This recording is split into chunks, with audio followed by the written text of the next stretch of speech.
Hi, I'm Brian Pfeiffer, aka the Marketing Meathead, and today I'm going to talk about some of my failures so hopefully you can avoid them in the future yourself.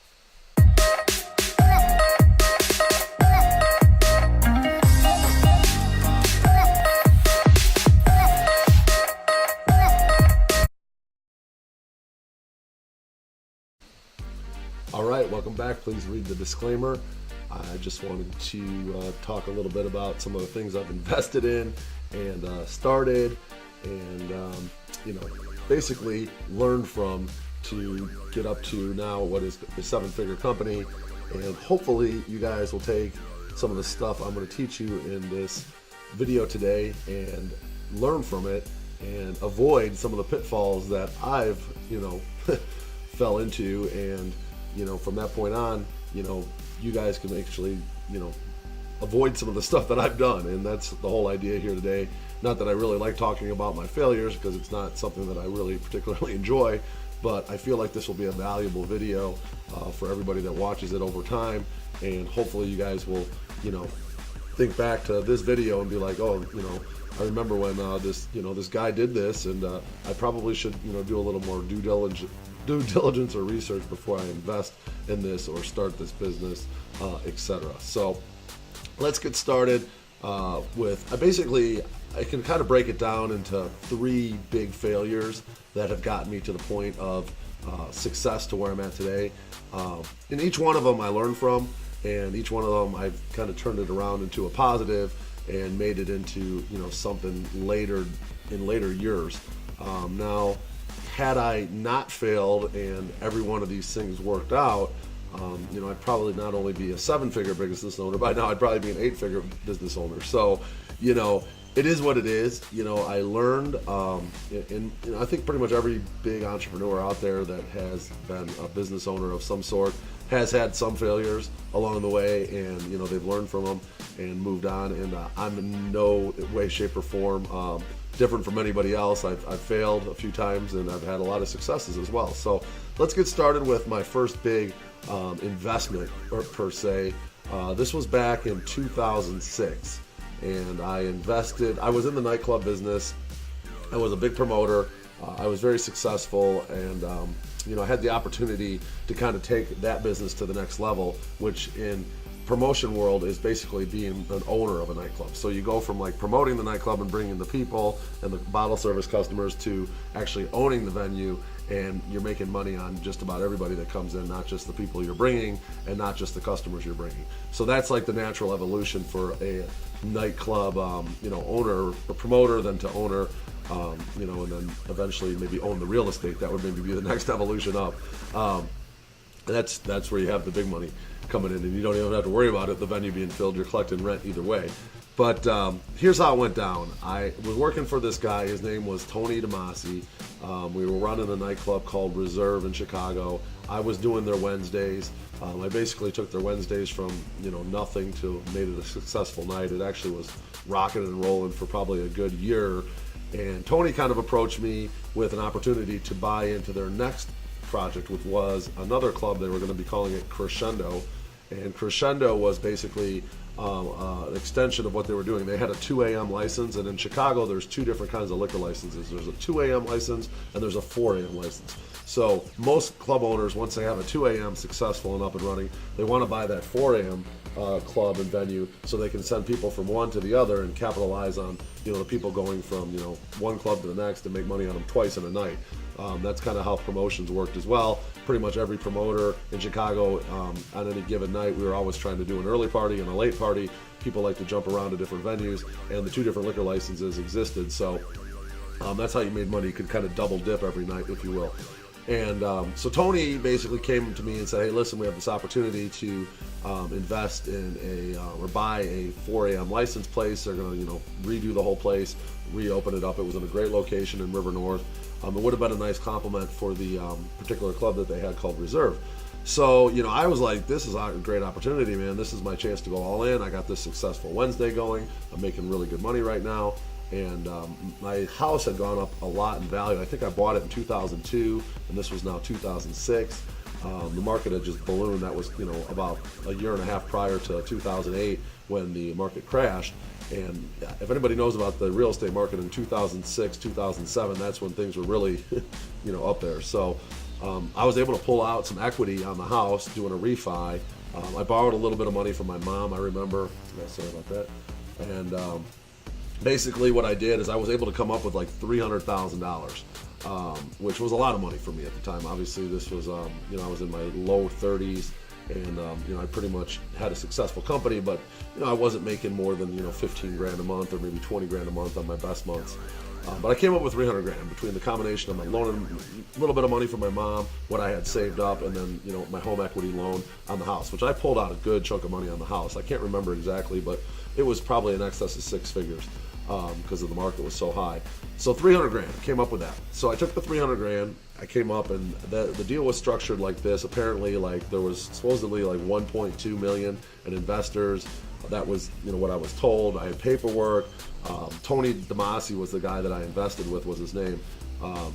And basically the way it worked was, everybody was going to put in, about 100 grand was per share, and I was going to get three shares for 300 grand out of a $1.2 million deal. Well, he invited me into his hedge fund office, this place called Tsunami Corporation. He had a nice office in a big high-rise downtown. Tsunami Foundation was his hedge fund. He had the nightclub business, which was Reserve, and then soon to be Crescendo. And it was done all professionally, man. Nice, well done paperwork. This is my paperwork. I still have all the documents somewhere. I signed into this thing. I was, supposedly 300 grand of a $1.2 million deal. So I owned a pretty significant chunk of this nightclub that was coming. And everything seemed like it was going well. The construction started. I actually got to help out a little bit with the design, talking to him a little bit about, how I felt like, I had some input on, the construction and everything. I was there when it was being built. Everything seemed good. Okay, so then about like 3 to 6 months before it was like kind of finished, things started kind of unraveling for Mr. DeMasi. You can see here there's an article. It's an old article. It's from 2010, but basically showing that he was sentenced to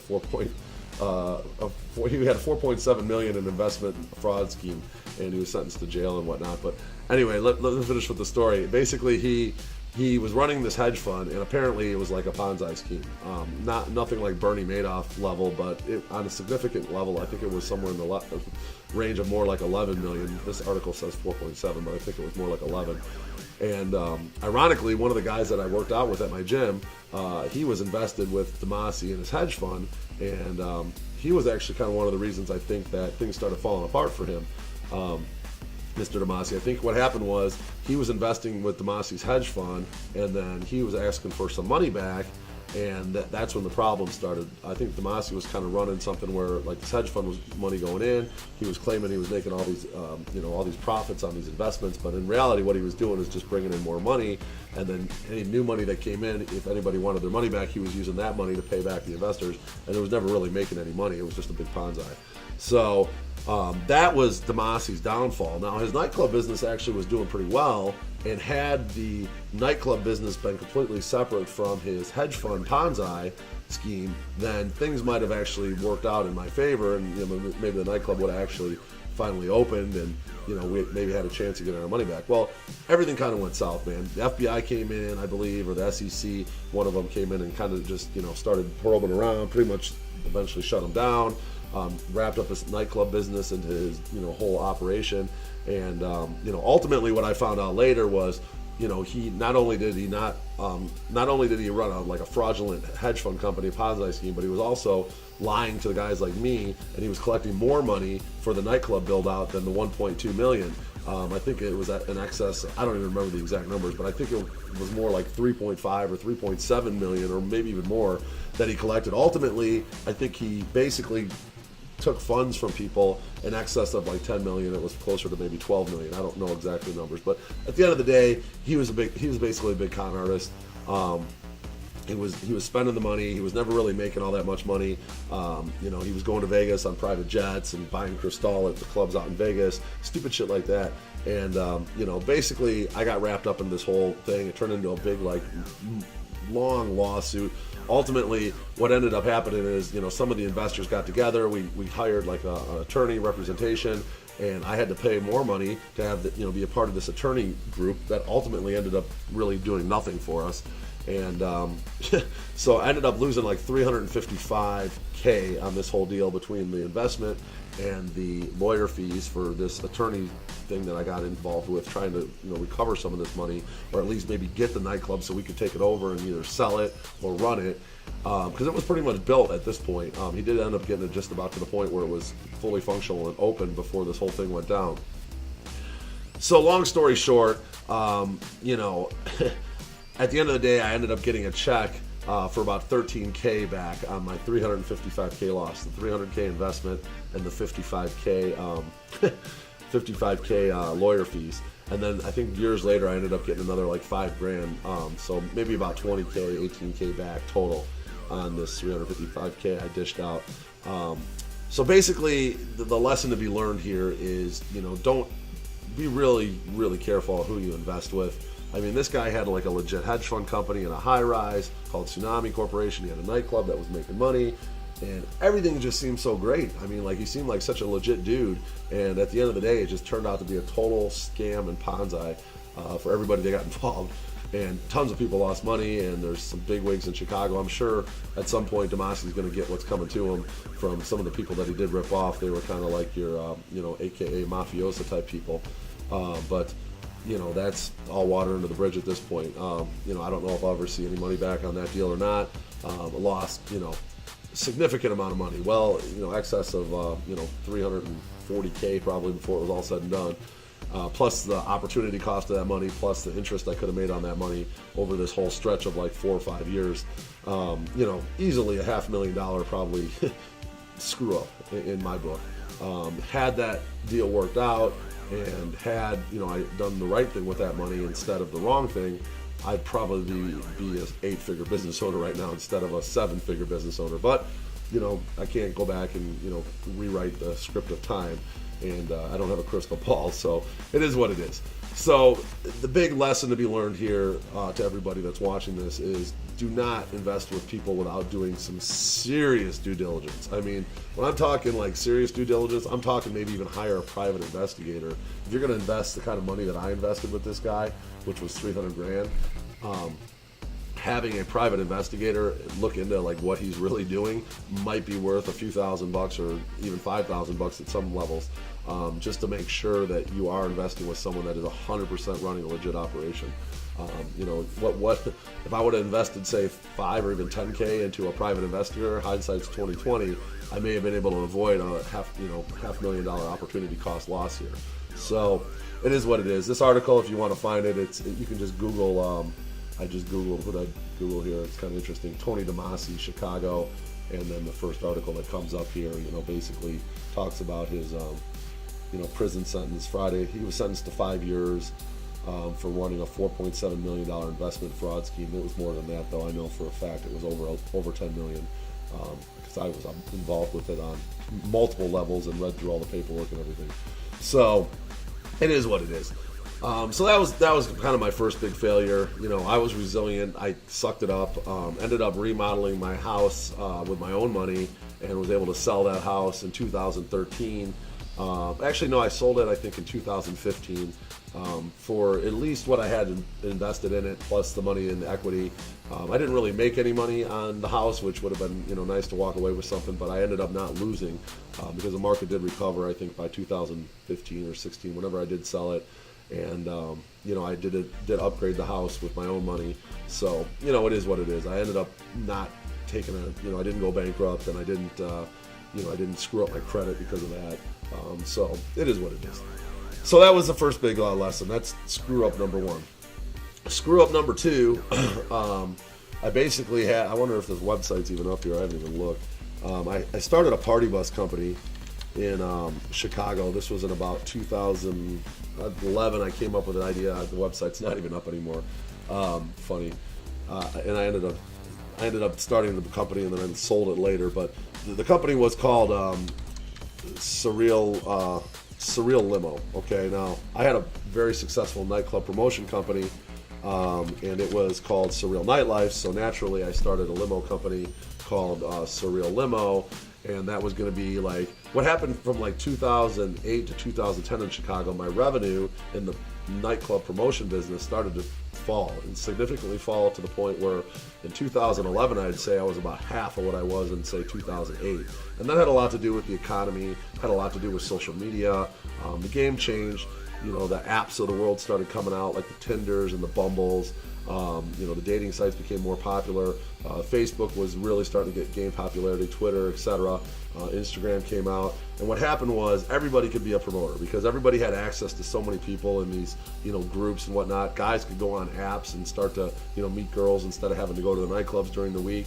Everything changed the game. So, you know, that's just the way business is, and you got to understand that things are going to happen that are going to change the game. You probably won't even see most of them coming, and the next thing you know, your revenue is cut in half because of this reason and that reason and this reason and that reason. So you just got to be prepared for stuff like that, and you got to try to adjust to it as best you can and as quickly as you can to hopefully avoid going out of business and, you know, still paying your bills and whatnot. So, you know, for me, I was like making like half of what I was making. I was starting to get really into debt. I actually had bought a boat. I think it was in 2000.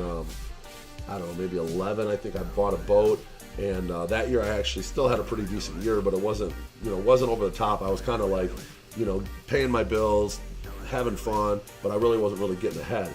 And all of a sudden I got hit with a big tax bill, and then I bought this boat, and it cost a bunch of money to ship it here, and there was a bunch of maintenance we had to do on it. So like in the course of like a month, I got hit with like 40 grand in like stuff. And that just like set me back to the point where like I was not able to like pay that back right away. I didn't have that kind of capital just laying around. And from that point on, it just kept getting worse and worse. The boat had a lot of maintenance. The limo company really didn't take off. Like I was putting more money in than I was making. There were some months where I did make a little profit, but then the next month I would end up losing money. So, you know, I invested more money in trying to figure the business out. It wasn't like a business that could, you know, like just snap your fingers and you're just making a ton of money. It was very competitive in Chicago, and the big problem with that business was you only made money really on the weekends. So, for example, you have 4 weekends in a month pretty much, and if one of those buses that you have breaks down on that weekend and you can't use it, well, there's 1 weekend gone, okay? So then you only got 3 weekends to make money. So you're really only making money like 6-7 days out of the month, and you're paying for, you know, a payment, you're paying for insurance for a month, you're paying for, you know, maintenance, and everything adds up. So next thing you know, the business just isn't really making money. So now I got this boat that's costing me a bunch of money. I got this my main business is barely, you know, making what it was, you know, like 6 or 8 years ago. It's like less than half of what it was a couple years ago because of the economy and all the social media and everything out there and all the other people that were promoters, because everybody had a Facebook account. And then, you know, I got this boat that's costing me money, and it's like a depreciating asset, and every time I turn around there's some maintenance on that and storage and, you know, whatnot. Now I had a partner with that, but it was still costing me a lot of money. So ultimately it ended up being like this. And the limo company, I started trying to figure it out. I learned a lot about internet marketing. I found a really good SEO guy. I started running Yelp ads. I started running pay-per-click ads, and started really like actually generate. That's what really got me into internet marketing, was that business. And because I had no choice, like I have to figure this out or I'm going to be bankrupt, okay? Because it was like that, to that level. You know, I was going in debt like a little bit more every month. You know, over time, if you're not really making money and things are costing you money, like a business and a boat and whatnot, like slowly but surely, like a $4,000 repair on like your house or your boat or one of the vehicles that I had for the party bus company was, you know, chiseling away or making me worse and worse off every month. So it was like, maybe this month, you know, wasn't a big deal, but maybe I had like a $3,000, you know, transmission go out on one of my buses, or, you know, the alternator system on my boat acted up, and that was like a $2,000 repair. But, you know, it was like just this little stuff that just kept adding up. And next thing you know, boom, 90 grand in debt. Okay, so I'm $90,000 in the hole probably in 2011, 12. It started, and every year it started getting a little bit more. I think I moved out to Vegas in 2013, and I was really close to that 90K. It was fluctuating, waiting around there. And when you're $90,000 in debt, you're paying about $1,000 a month just in interest, on credit card interest. So, so here I am. You know, I'm out in Vegas. I got this huge credit card issue going on with all this debt. I got this party bus business that's like not making money. It's a lot of work, and it's literally 1 month to the next, making money 1 month, losing money 1 month. I'm trying to start up a business out here in Vegas. I'm working for a company out here, plus trying to start my own business.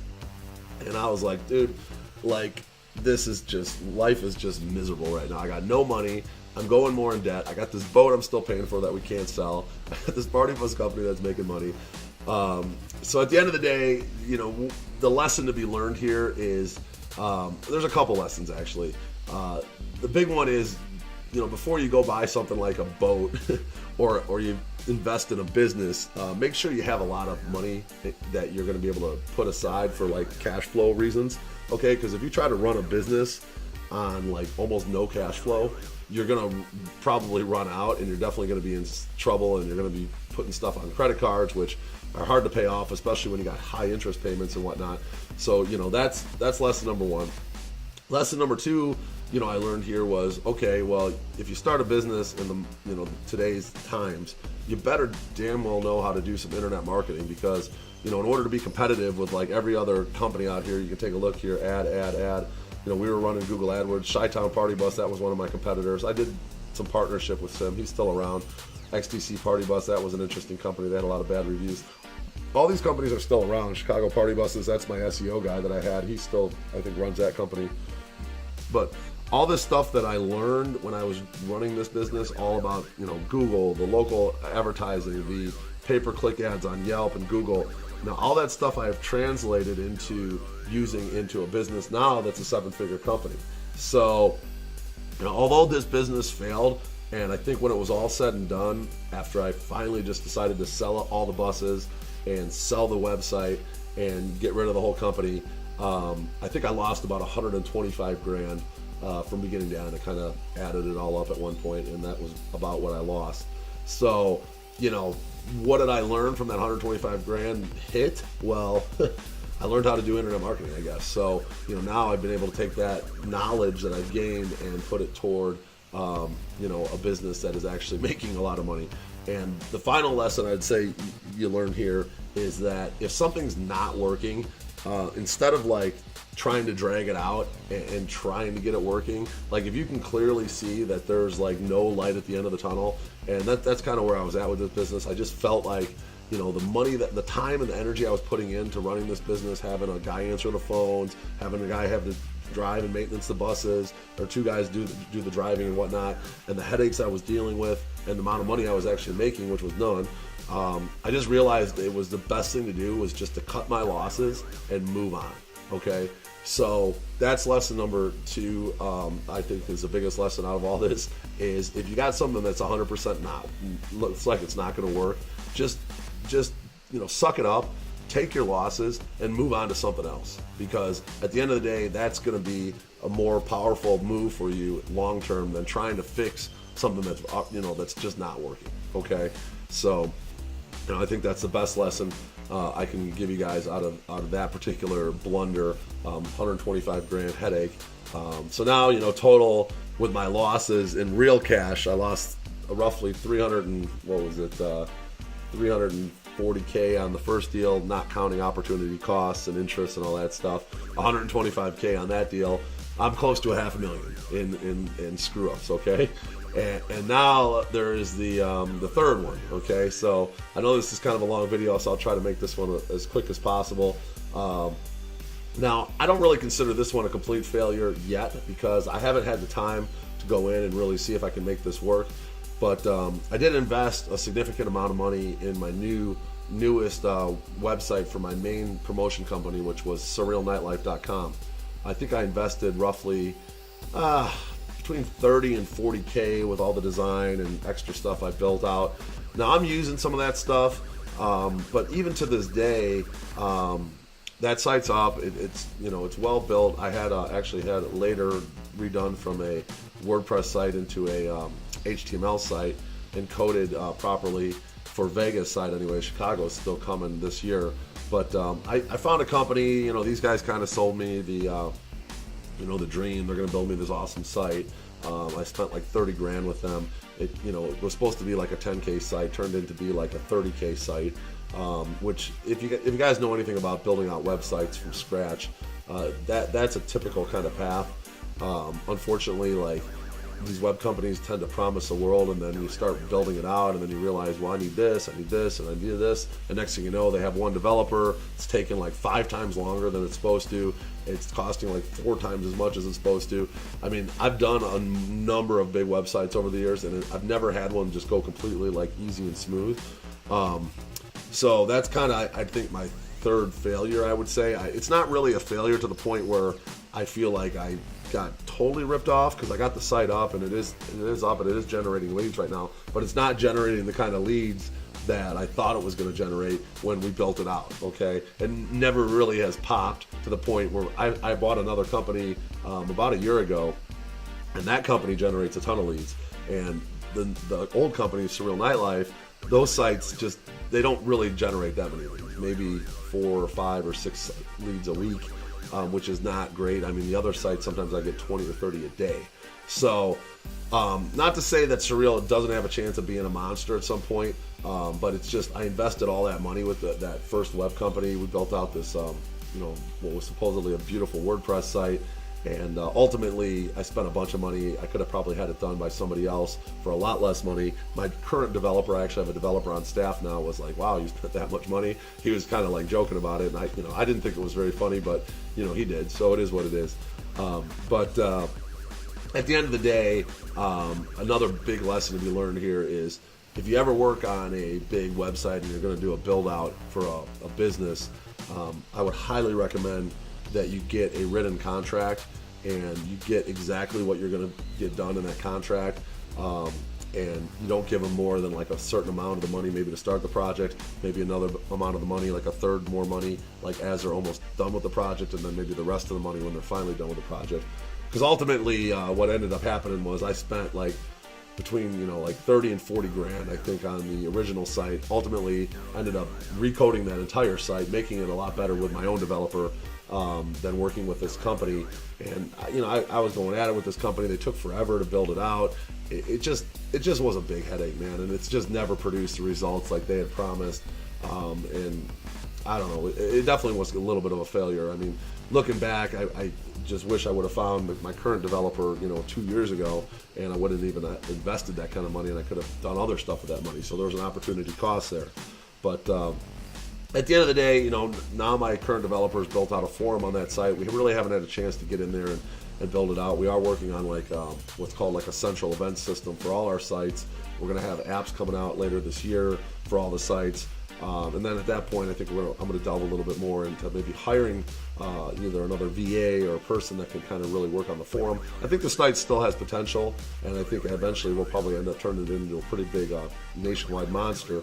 But the original blunder was when I developed it the first time around and put it into put it into WordPress, and ultimately WordPress isn't it's slow and it's vulnerable. There's a lot of problems with WordPress. So pretty much all my big sites now are coded in HTML, hand-coded in HTML, and don't mess with WordPress at all. So, that's probably the biggest lesson I can tell you is, just do your due diligence before you build out. Invest a bunch of money into, a site, an app, anything of that nature. I've built out a ton of stuff over the years, and based on my experience, you can get suckered into some of these companies that they say they're going to do this and that, and ultimately they end up losing one of their head designers, or their main coder leaves and goes somewhere else, and then you're like sitting there just holding the rotten tomato basically. So that happened. It happened to me, and it could happen to you. So try to either work with hiring your own developer, somebody that you can trust, or finding a really reputable company that's not going to be leaving you hanging if one of their lead developers takes off and goes on and does his own thing, which does happen in this world, trust me. So that's it. Hopefully you guys got a lot out of this. I had 3 pretty expensive lessons that I just went over. I easily in the $500,000 plus range, probably more like over $500,000 in losses because of mistakes I've made. And I can laugh about it now. I'm doing well, company's doing well, the affiliate marketing business is crushing it, the Vegas hosting service is absolutely crushing it, and we have more stuff coming out later this year. I hope you guys stick around, and we got a new course coming out in the next couple weeks. This is for the affiliate marketing We've been having some killer campaigns doing in excess of $1,000+ a day.